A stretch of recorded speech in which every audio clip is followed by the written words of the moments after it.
Hello दोस्तों, इस video सत्र में आपका स्वागत है। इस सत्र में हम जिस विषय का अध्ययन करने जा रहे हैं वो है धातु एवं अधातु के भौतिक गुणधर्म, physical properties of metals and non metals. हम एक एक करके दोनों धातुओं एवं अधातुओं के भौतिक गुणधर्मों पर चर्चा करेंगे। पहले हम धातुओं के बारे में चर्चा करेंगे। धातुओं का पहला भौतिक गुणधर्म है धातु आघातवर्ध्य, मैलिएबल होते हैं। आघातवर्ध्यता, मैलिएबिलिटी क्या है?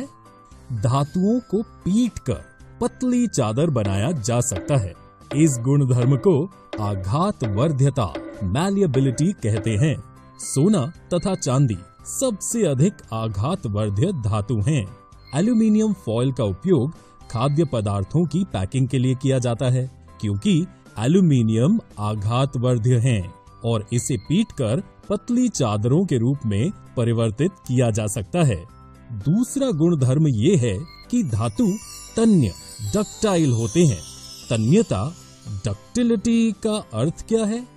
धातु को पतले तार के रूप में खींचने की क्षमता को तन्यता, डक्टिलिटी कहते हैं। सोना सबसे अधिक तन्य धातु है। चांदी भी अधिक तन्य धातुओं में से एक है। कॉपर और एल्यूमीनियम धातु भी तन्य हैं और इन्हें पतली तारों में खींचा जा सकता है। धातुओं का अगला तीसरा गुणधर्म ये है कि धातु ऊष्मा के सुचालक, गुड कंडक्टर ऑफ हीट होते हैं। चांदी ऊष्मा का सबसे अच्छे चालक हैं। कॉपर और एल्यूमीनियम भी ऊष्मा के अच्छे चालक हैं। लेकिन क्या आप जानते हैं कि धातु ऊष्मा का संचालन कैसे करते हैं? आइए इसे एक क्रियाकल्प द्वारा समझें। एक एल्यूमीनियम तार को इस तरह से क्लैंप की मदद से स्टैंड से बांध दीजिए। तार के खुले सिरे पर मोम का उपयोग कर एक पिन चिपका दीजिए। बर्नर से क्लैंप के निकट तार को गर्म कीजिए। थोड़ी देर बाद आप देखेंगे कि मोम से चिपकाई पिन मोम पिघलने के कारण गिर जाती है। लेकिन ऐसा कैसे संभव हुआ? ऊष्मा तार के एक सिरे से दूसरे सिरे तक कैसे पहुंचती है? जब किसी धातु को गर्म किया जाता है तो उसके परमाणु ऊर्जा प्राप्त करते हैं और अधिक गति से कंपन करते हैं। ये ऊर्जा परमाणुओं में मौजूद इलेक्ट्रॉनों को प्राप्त हो जाती है। ये इलेक्ट्रॉन धातु में गतिशील रहते हैं। जब ऊर्जावान इलेक्ट्रॉन धातु में गतिशील होते हैं तो वे धातु के अन्य इलेक्ट्रॉनों और परमाणुओं को ऊर्जा प्रदान करते हैं। इस तरह धातु के एक सिरे से दूसरे सिरे तक ऊष्मा का संचालन होता है। लेड तथा मरकरी ऊष्मा के कुचालक हैं। चौथा गुणधर्म ये है कि धातु विद्युत के सुचालक, गुड कंडक्टर ऑफ इलेक्ट्रिसिटी होते हैं, यानी वे विद्युत को आसानी से प्रवाहित करते हैं। चांदी धातु विद्युत का सबसे अच्छा सुचालक है। कॉपर, सोना, एल्यूमीनियम और टंगस्टन भी विद्युत के सुचालक हैं। बिजली के तार ज्यादातर कॉपर और एल्यूमीनियम से बने होते हैं क्योंकि वे विद्युत के बहुत अच्छे सुचालक होते हैं और चांदी की तुलना में सस्ते होते हैं। धातुओं का अगला पांचवा गुणधर्म ये है कि धातु चमकदार, लस्ट्रस होते हैं, यानी उनकी चमकदार सतह होती है और साथ ही उन्हें पॉलिश किया जा सकता है। धातु के इस गुणधर्म को धात्विक चमक, मेटालिक लस्टर कहते हैं। उदाहरण के लिए सोना, चांदी और कॉपर की चमकदार सतह होती है और साथ ही उन्हें पॉलिश किया जा सकता है। धातुओं का अगला छठा गुणधर्म ये है कि धातु आमतौर पर कठोर होते हैं। सोडियम और पोटेशियम को छोड़कर प्रत्येक धातु की कठोरता अलग अलग होती है। अधिकांश धातु जैसे आयरन, कॉपर, एल्यूमीनियम बहुत कठोर होते हैं। हालांकि सोडियम और पोटेशियम जैसी कुछ धातु होते हैं जो बहुत नरम होते हैं और उन्हें चाकू से काटा भी जा सकता है।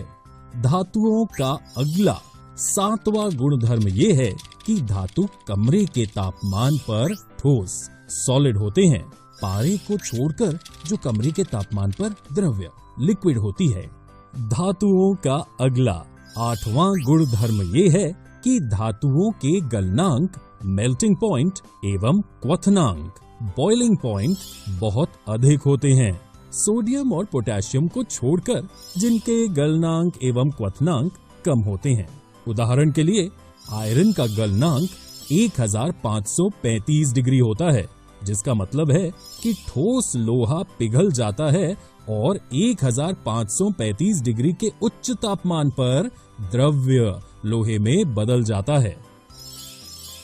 आइए आगे बढ़ें धातु के 9वें गुणधर्म की ओर, जो धातु का उच्च घनत्व डेंसिटी होता है, सोडियम और पोटेशियम को छोड़कर।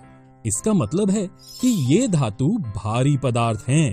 उदाहरण के लिए लोहे का घनत्व 7.8 ग्राम प्रति सेंटीमीटर घन है, जो काफी अधिक है।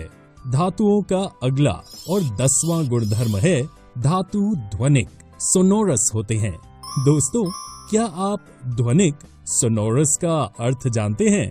धातु कठोर सतह से टकराने पर आवाज उत्पन्न करते हैं, इसलिए हम कहते हैं कि धातु ध्वनिक होते हैं।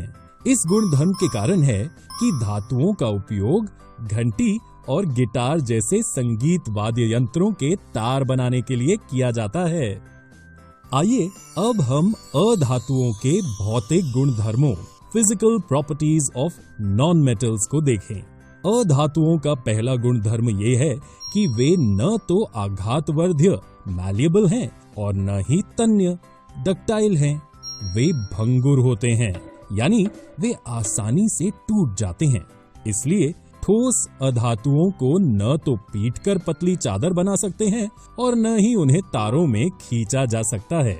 अधातुओं का अगला दूसरा गुणधर्म ये है कि वे विद्युत एवं ऊष्मा के कुचालक होते हैं। तो दोस्तों, धातुओं से विपरीत अधातु ऊष्मा या विद्युत को प्रवाहित नहीं करते हैं। क्यों? क्योंकि उनमें स्वतंत्र इलेक्ट्रॉन नहीं होते हैं। उदाहरण के लिए सल्फर और फास्फोरस। आप ये जानकर अचंभित हो जाएंगे कि ग्रेफाइट, जो एक अधातु है, बिजली का अच्छा संचालक है।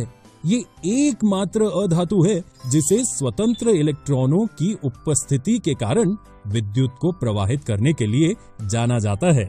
अधातुओं का अगला तीसरा गुणधर्म ये है कि अधातु चमकदार नहीं होते हैं। इसका मतलब है कि उनकी सतह चमकीली नहीं होती। उदाहरण के लिए सल्फर और फास्फोरस। परंतु आयोडीन एक ऐसा अधातु है जो चमकीला होता है। अधातुओं का अगला चौथा गुणधर्म ये है कि वे आमतौर पर मुलायम होते हैं, हीरे को छोड़कर।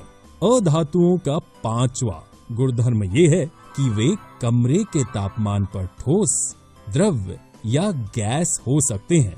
उदाहरण के लिए कार्बन, सल्फर और फास्फोरस ठोस हैं, ब्रोमीन द्रव्य है और कमरे के तापमान पर हाइड्रोजन, ऑक्सीजन, नाइट्रोजन और क्लोरीन गैसीय हैं। अधातुओं का अगला छठा गुणधर्म ये है कि उनके क्वथनांक तथा गलनांक कम होते हैं, हीरे को छोड़कर। अधातुओं का अगला सातवां गुणधर्म ये है कि उनके घनत्व कम है, अर्थात वे हल्के पदार्थ हैं। उदाहरण के लिए सल्फर का घनत्व 2 ग्राम प्रति सेंटीमीटर घन है।